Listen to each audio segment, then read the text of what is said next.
Greetings. Hello there. All right, now let's do our background. Now we can actually get into the background. I might be doing a little bit more of a PG-13 one today. I really hope you don't mind. All right, already flags for nudity, and the video's gotten taken down at this point. I'm probably gonna go change that real quick. Maybe for a later day, but at least got a little bit of a preview. Anyways, if you left that, I think we would have people asking where you get your butt waxed, because I have not seen a butt, two pairs of cheeks that creamy, that crisp, that clean. Matthew, stop! Sorry. Stop! Oh my butt's goodness, really hairy. You don't see that nowadays. It's a rarity. It's a little secret for the family. I can't really discuss a whole lot there, but maybe one day I'll share that secret. But today, what we're going to share is, how about that transition? What we're going to share a little bit about today is a little bit about the breakdown of the most recent Doctor Strange in the Multiverse of Madness trailer. A lot of shit went down in that thing. Matt and I basically had an orgasm like no other. My pants are still a little bit wet from that moment, despite how many times I try to clean it, but it's just not coming out. So before we get to there, this is kind of like the first time when we're doing like the most open, natural discussion that we've had, just because Matt and I have not talked about it since the trailer, just to kind of keep things a lot more honest and realistic. So Matt, how's everything going? What's going on? What do you have to share? Oh man. I got a story for you. Please share. This is the first time I'm telling Ryan this story. It's not a lie. So this is me as genuine reaction. It kind of falls in line with many of the funny stories I have in my arsenal. But I was with two of my buddies from high school and Unkit, who you remember meeting when we went to go see, I think, Dune together. But yeah. And he's supposed to come to Spider-Man. But I was on the subway with that group of people, and my tummy's been acting up a little bit. For all the viewers at home, I got some tummy issues, and because of that, I produce rather odorous farts. And I was standing on the D train, heading downtown to a bar with my friends, and I just let one slip out. I lost track of my muscles in my butt. They just slipped out, and you couldn't hear it, right? Because the train's very loud. It smelled so obscene. These two guys, straight sewage. Oh man. These two guys who do not know each other at all, like, looked up simultaneously, made eye contact, and were like, "Do you smell that? Like, that is horrible. That is actually horrible." Like, they were like, it was like a weird mixture of like absolute surprise and like absolute disgust. Oh my God. And like, I literally I ran to the other side of the train in order to evade suspicion, but I was just like, my fart literally brought two random people together.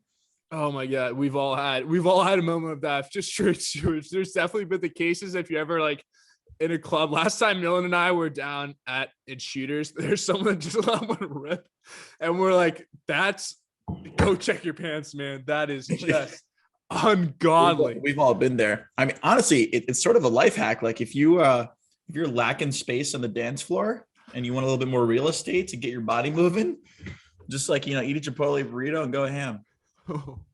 Oh my God, dude, that's hilarious. Oh geez, I'm sorry the other people on board had to experience that, because those are just terrible. Oh boy. The day that YouTube adds like an odor or smell feature to their videos is the second we lose all of our followers, all of our zero followers that as if we haven't even like lost them already. We're probably, after my screensaver in that store, they're going downhill right away. They can't go back to zero if you're only starting at zero. That's right. That's very true. I also realized, let me go and change the screen so you're able to see both of us now. Hopefully that doesn't Hopefully you're able to see somewhat of my reaction because I was in a little bit of tears for that moment. But that's excellent story. I have one for next time. Obviously, it's not as great as that, but I got one that happened to me this week. That's just it takes me back in the feels to 7th grade. So just some awkward times then. So next video, I'll open up with that. All But right, for now, let's continue on to what we're actually here to talk about, and that's the Doctor Strange trailer. When I say like I spent hours on this weekend. I probably spent more hours trying to learn exactly the different characters that are part of that than more hours put into this specific trailer, to this 2-minute and 17-second trailer, than I did probably into all of my finals last spring for senior year. It was just out of this world. I mean, thank God it was an extended weekend because it was just going ham on trying to, read and watch everything that there is out there. Hell yeah, baby. Yeah. Hell yeah. All right. I also noticing that I like have light spilling onto me. Do you notice that? I was gonna say something like just now. Yeah. I think it's from like the lights like above you. So like I don't know if you have like the lights behind just like reflecting off your computer screen. Yeah. So it's kind of like making everything a little bit warped there. You know what? I think I kind of like it. It's on brand. Yeah. This channel is pretty warped. And I guess, I feel like everything can be used as a transition into this trailer, because what's also warped is what the fuck Doctor Strange is going through right now. That's pretty messed up. So I guess today it's going to be a little bit of a character breakdown. So let's just get right into it, because we already wasted a few minutes with the story and we really not like to go over 20 minutes. It's probably going to be a 2-part video. So let's just go like kind of in sequential order to what we see within the actual trailer itself. So I guess I kind of got to watch my screen here. What character would you like to begin with? Which one do you know the most about? Which one do you like to talk about that you saw within this trailer? Well, to me, one of the most obvious was America Chavez. So I'll let you lead on that one. Let's fucking do it. Let's lead off with America Chavez. All right. So a little bit like of a background, because I did look into the story quite a bit. So, and this is, if I explain this well, like all these parts well, it's probably going to explain my virgin status through the rest of this year. But we're gonna give it a shot. I mean, some of the strongest rules require the greatest sacrifices, as Thanos once said. So let's continue with it. So America Chavez, within like her first like initial like comic like origin, she was born on this like kind of parallel universe outside of the multiverse. And it's just kind of like this utopian society that consisted solely of women. And so kind of the being that brought her into the universe or into that world was known as the Demiurge. And so that's basically a different being that's brought up a number of times. The Demiurge is also responsible for bringing in the elder gods as well, who are kind of like the first like beings that are on Earth. And basically from that story, before she moved over to the comic book like Earth 616, is what the comic book Marvel universe is that the universe is basically splitting apart from where she lived. And so in order to kind of like help save that universe, her parents kind of like split themselves all the way into atoms in order to seal the rifts that were caused by these different black holes, basically. And so from kind of the trauma that she shared from that, she moved over to Earth 616 and kind of kept going in and out because she has the abilities in order to basically go through different realities, through different dimensions. And so more recently, I think only a few years back, they kind of changed her story to make it a little bit more grounded. Whereas in actuality, her parents gave her powers because they were microbiologists. And so they were able to, because she had this like genetic disorder, they were able to kind of change some things in order to give her the powers now in order to go through different realities. And basically, whenever she suffered a little bit of amnesia from that event of basically trying to go from this kind of secret held facility back to the main world, is that she was able to use like this utopian parallel as like kind of a false backstory for herself. So some things changed. People weren't very happy with it, but that's kind of where she came from. And it was either because of her powers from the one universe she was a part of, or from kind of the experiments that are done of her in order to cure her of that genetic disease, whichever one you prefer. That's how she's kind of able to get her powers to begin with. So that's like a little bit of a backstory Matt, I'll hand it off to you because that's kind of where my like reading was done. That was a brilliant overview of that.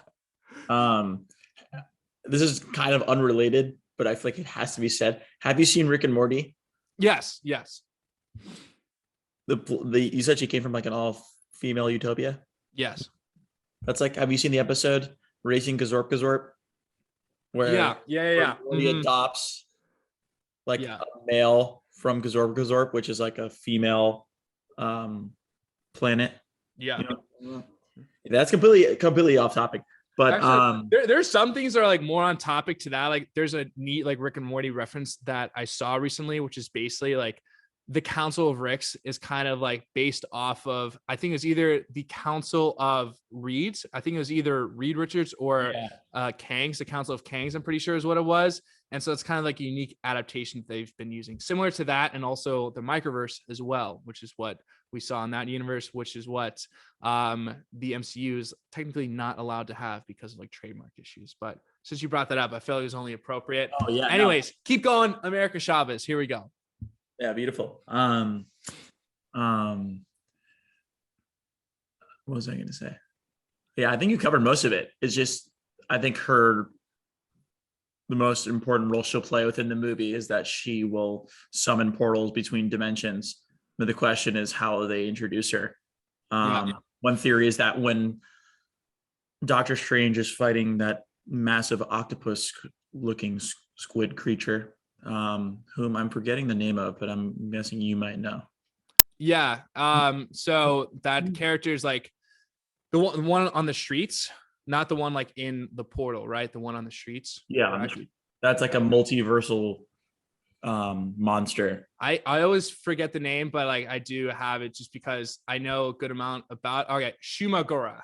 Gorath is the monster, and like because of trademark purposes, it's similar to like the microverse in the quantum realm, similar to like that, where Shuma Gorath is like the backstory. Basically, the name came from Conan the Barbarian, something that I believe the Pulp Fiction, either writer or director, came up with long before the Marvel Universe. And so to kind of avoid that, they changed it to Gargantos for this story there. Yeah. So I think we see Doctor Strange and Wong battling. I'm not even going to try to pronounce their name. What's the name again? Shuma Gorath. I always forget it. Yeah, that sounds like some mumbo jumbo. That sounds like like some sort of Harry Potter spell. It might be gibberish. I'm not really entirely sure. No, honestly, that's maybe how they came up with it. But I think that she'll be battling the same monster simultaneously in her own dimension, and then she will bridge their realities and basically help Strange defeat the monster. And then I guess she'll sort of serve as a compass through the multiverse as they're trying to navigate through different realities and I guess stop whatever force it is that's Shuma Gorath is actually, like as you said, multiversal being, like extremely powerful. Like in the comics, this character is omnipotent, which omnipotent basically means that you have like you're overpowered, you're OP. So you're kind of like this being is on like the same level as like the Celestials, the Watchers, where they're, and also Galactus as well. So very, very powerful, kind of resides in its own dimension, similar to Dormammu, and it's definitely more powerful than Dormammu as well. So very crucial character. And one of the reasons why like it's believed that this character is going to be one of the main villains is because like its origin kind of goes all the way back to Doctor Strange with the Ancient One, where I think in order to get back to the real world, because this like dimension is outside basically of like the Marvel Universe as we've seen, or like outside of the Marvel Universe, it is in order to get back in, it's like kind of inhabits different people's minds. One of them being the Sorcerer Supreme, the Ancient One in the comics, in order to battle Doctor Strange in order to get back to the universe. So there are a few things to note about that. Another thing is that's also immortal as well, so you can't kill it. So even if it does like get killed, let's say on a world, like whenever Strange, Wong, and Chavez are going to battle it, most likely in New York, if they were to kill it, it's not necessarily going to kill it. It's just going to move it back to its own dimension where it's like extremely, extremely powerful, has its own little powers and everything. But again, omnipotent, just very, very crucial to the Doctor Strange franchise in general. Very, very cool. I'm trying to think of, I think there's one other thing I was going to mention on Shuma Gorath. Oh yeah, I totally forgot. So kind of like the tentacle base, like that's basically what it's most likely going to be, what we saw in What If as well with Captain Britain, and then also in the Doctor Strange episode. Now, Doctor Strange basically used dark magic in order to gain access to the dimension, most likely where Shuma Gorath resided. Again, in this scenario, because of trademark purposes, they're probably going to use Gargantos as the name because of the toys that are already released. And so most likely it's going to have the same powers as Shuma Gorath, or just kind of renaming it. But we did most likely see this in the 2 What If episodes as well. And so in that case, Doctor Strange, the Sorcerer Supreme, Evil Strange, kind of took some of the powers from Shuma Gorath in that case. So it's from a totally different dimension, and it is dark because that is what the path that Sinister Strange kind of went down in that scenario. But that is also kind of something I wanted to bring up as well, because again, it's now finally starting to connect from some of the characters that we've seen in the past episodes. So very cool in that sense too. Yeah, and you mentioning Sinister Strange might serve as a nice segue to a discussion about the various versions of Strange we might see in this movie. I know, to my knowledge, and there could be more, there we saw like our Doctor Strange from Earth 616. Mm-hmm. We saw Defender Strange, who, as you might recall, is the version of Strange in the trailer that has almost like a Batman-like symbol on his chest. Yeah. and like white streaks in his hair. Yeah. And then there's Sinister Strange, and then we have Zombie Strange. So yes. that's 4 not necessarily confirmed, but 4 distinctly different Stranges who are likely coming from different universes. So I've seen a number of things, and so one of the things it looked like to me, I was able to put together. To me, it seemed that the Sinister Strange, it seemed that the Defender Strange, who we kind of see helping out Chavez with that one monster, like at the beginning of the second trailer, whenever they're kind of like battling out in what looks like this, it looks like the nexus of all entities, basically. But whenever they're battling out, that Defender Strange looks to be the same one that is the Zombie Strange. And the reason why I say that is because they have like the same cuts going across their face. So whenever Defender Strange is like getting pushed into this portal right before the MCU Strange like wakes up from a dream, you see like 2 big gashes going across his face. And like the cuts and bruises is what I've been using in order to kind of put the pieces together for some of the different events.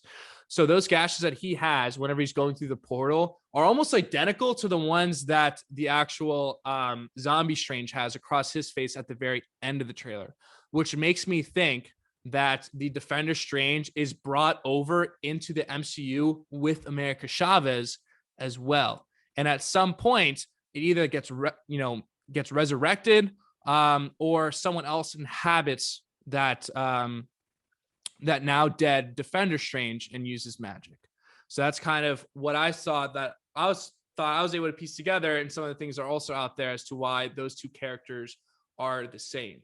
But there are definitely the other ones out there that are very crucial, very important to discuss. And so, do you have anything else to add about that for like the zombie or any of the other Stranges? No, not for that. I'm sort of just like cycling with different ideas. Yeah. Well, what do you think about that theory? Do you think it kind of makes sense with that? For me, it just seemed like the 2 cuts were almost identical. So the 2 basically look like they're going to be the same character. Yeah, I think that was a smart move, using like distinct features like cuts and stuff like that as a reference point to see who's new and who's the same. I think that could very well be possible, because I mean, like Marvel, kind of specializes in misdirection with their trailers. So I think they probably weren't intending most people to notice what you may have noticed. And so they very well could be the same. And we may just be drawing false conclusions about how connected the movie is going to be to to What If. Yeah. Also, Yeah. like, there's nothing really that exciting about Defender Strange from what I've read. He's like, in terms of abilities and powers, he's not that different from our Strange. He's just a member of a group called the Defenders in his universe. So it'd be nice if they added a little twist to make it more space. Yeah. And so like the group that he's a part of, the Defenders, it is really cool because they all kind of act like independently, but they only come together whenever they really need to. And so the group consists of him, the Hulk, Namor, the Submariner, Namor, the Submariner, hopefully, yeah, below C. I think that's Submariner. And then finally the Silver Surfer is like kind of added late onto the game. But there's kind of no indication of that we're going to see of Namor quite yet, or the Silver Surfer have not been introduced. But still, like I love that group just in general because they're kind of like independent. They're like, fuck it. Like if we have to, we'll team up. Like, why not? Yeah. But yeah, Defender Strange is really not a whole lot out there about him. It's really because of the toys that were released as to why we kind of know that he's going to be, that's his name within the movie. But some of the other ones that we do know of, maybe a little bit more about, one is Sinister Strange. So do you have anything, like any comments about that? Some of like the predictions you have for his character? Yeah, I think in the trailer, he's made to look evil or sinister, as his name suggests. But I think he's actually going to end up being a good guy and fight on the side of our Strange when things get tense. But I don't know, do you have any speculation beyond that? I just like love his, because I watched the What If last night, and so on another like Sinister Strange, I do think they are different. One, because the kind of dimension that we have, the reality where the Sinister Strange from What If is in, is all like gone except for a few things. Really just except for himself and the pocket dimensions that he's holding. Whereas in this one, it's kind of looks like it's beginning to kind of break apart the reality that he's at. So whenever we finally see the Sinister Strange, he seems in a lot different of a mood, like he still is very sinister. But we still know that if it's most likely because something happened, I think it's just important to note that most likely this Sinister Strange came about because he tried to tamper with time, an absolute point in time. And whenever you tamper with something that's absolute, it's going to have everlasting repercussions. So on the reality that he's in, which most likely is causing him to absorb the other good Strange, and for him to become fully sinister because he absorbed probably all these different powers from some of the other multidimensional creatures. And so I just thought that probably the origins between the What If one and this are very similar in that they're trying to erase an absolute point, whether it is bringing Christine back, whether it's something else. And it's just leading to him being sinister, his reality going to shit basically at the very end. But that's kind of one of the things I want to talk about for him, because I just thought his origin was pretty unique. And I'm not sure. I think he either very well could help out with him, knowing that his reality is going downhill, or he could very well end up fighting Strange, I think, knowing that there's two of them in the same place. So if he is able to leave the one Strange behind and go to the universe that he's at, then maybe it would be, a way for him to kind of turn things around, knowing that there is the Christine out there, if that's the one that he lost. So very two different options, and I'm not really sure which one it could be right now. Yeah, I'm not sure either. But I guess we'll have to wait and see. Yeah, unfortunately, I had to wait till fucking May in order for all this to come out. But I think the last Strange to, I guess we already kind of talked about all the different Stranges. Let's see, yeah, Defender, MCU, and stuff like that. So I guess, yeah. Who should we transition on to next? I think from that, let's do like one more character before we wrap up, and I'd say move on to the next video, which would be like another, again, 2-part series on the different ones out there. I'd say like, I can speak to like a rather minor cameo. Minor as in like it will be major if it happens, but in terms of the plot, it'll probably be minor. Please do. We're wrapping up here. I've been reading a lot about speculation surrounding Deadpool appearing in the movie. Oh, hello. Yeah. And I watched an interview with Ryan Reynolds recently, and he was asked directly for the first time if he was going to be in the movie, and he outright denied the claim. Um, but not that this is any precedent, but when Andrew Garfield was being interviewed, I think it was a Wire interview, he was asked the exact same question about Spider-Man and rejected it outright and ended up being in the movie. So he's lying through his teeth. I think Deadpool's gonna be in the movie because I don't see any reason not to. We know that he's gonna be in the MCU. It's the perfect opportunity to introduce him, especially if the X-Men are involved, because his movies feature so much hilarious commentary on the X-Men. Yeah. And I don't know if we can put this up on screen, but I came across that poster that I shared with you on Twitter, and somebody pointed out, after zooming in on a very, very minute detail, what looks like Deadpool shushing as he does in the movies. So I don't know. I think that everything Marvel puts out is deliberate and calculated, and they know that even the most inconspicuous clues will go noticed. And I think it's on us to put the pieces together. I don't think that's misdirection. I really think it resembles him. That's could be the mind playing tricks on me, but I'm nonetheless excited to see if. I just be very curious as to when he's going to appear. One of my initial thoughts as to when it could happen, even if he doesn't say something, I think it would just kind of be a pretty funny thing to do where, whenever it's Doctor Strange, America Chavez kind of going through the different realities, breaking through the different ones you've probably seen. There's one where it has dinosaurs in the background, which is kind of a reference to one of the comics where it's called the Savage Land, where you basically have Antarctica and the poles. Now, really it's just Antarctica is actually kind of a what's the prehistoric place where it just kind of has dinosaurs.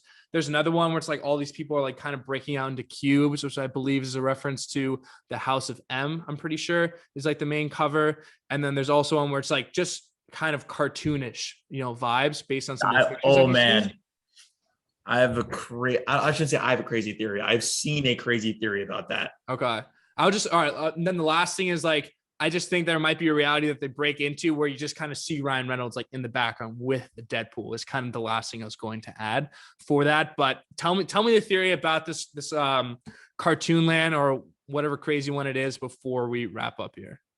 So there is a theory that's gained a lot of popularity recently about how the X-Men will be introduced into the MCU. Oh, all right, keep going. As you just mentioned, it looks like in the trailer that Doctor Strange enters a cartoon dimension. Yeah. So people think that they're going to introduce the X-Men by incorporating them through the X-Men cartoons. The X-Men 97. Yeah. And there's another key detail in the trailer that supports this, which is when Doctor Strange is standing before the oh my god, what are they called again? I'm blanking out. The Illuminati. Yeah. And you can see a smidgen of spoiler alert, Professor X's chair. Yeah.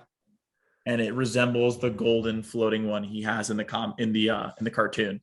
Yeah. I just started watching that the other day just to kind of get more familiar, and it was oh my god, it's such a 97 cartoon. It's hard to get through. Honestly, I don't know about you. I'd be interested to hear your opinion, but I would find that disappointing. I think there's a much more glorious way to bring them in. I think it's just a reference that they are out there. It may not be the case that they're within the MCU, but there is just to know that they are out there, somewhere in another universe. There's a presence. I'm not sure if it's exactly them, like the Professor Xavier from that reality from the X-Men 97. But yeah, I'm just very curious as to see how they're going to get their appropriate screen time, because I'd love to see a lot of different cameos. But again, it's one of the things with Spider-Man No Way Home, the reason why I decided not to bring in all these characters is because it was kind of going to derail from the critical crisis that was at hand, which was the identity for Peter Parker. And so for them to kind of bring in these characters, it's how are you going to incorporate them and give them sufficient screen time while also not distracting from the main arc that's going on?